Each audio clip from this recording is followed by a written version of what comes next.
Now, I will explain the ideal conditions for optimum performance, maintenance, and troubleshootings of pH meter with thermal printer.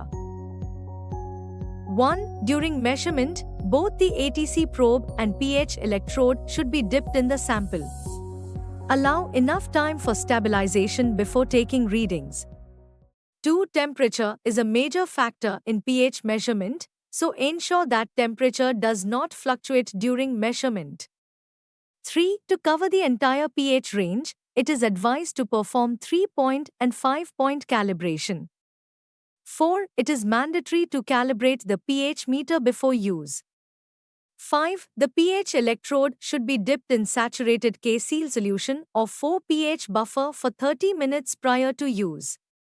6. When the pH electrode is not in use, it should be kept moist in 3 mg K-Seal solution.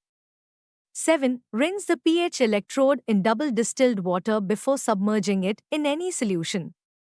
8. pH buffers should be changed every 7 to 10 days. 9. If readings are unstable or the electrode response is slow, dip the electrode in 0.1 NaCl overnight.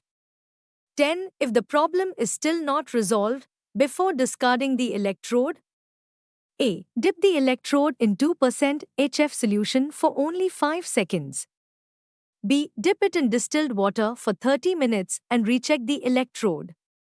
11. Always keep the password of the instrument active to prevent unauthorized access.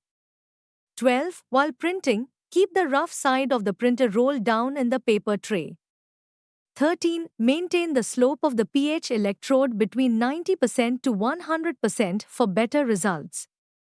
14. Earthing should be proper. 15. Use a stabilizer for better results and long life of the instrument. Thank you.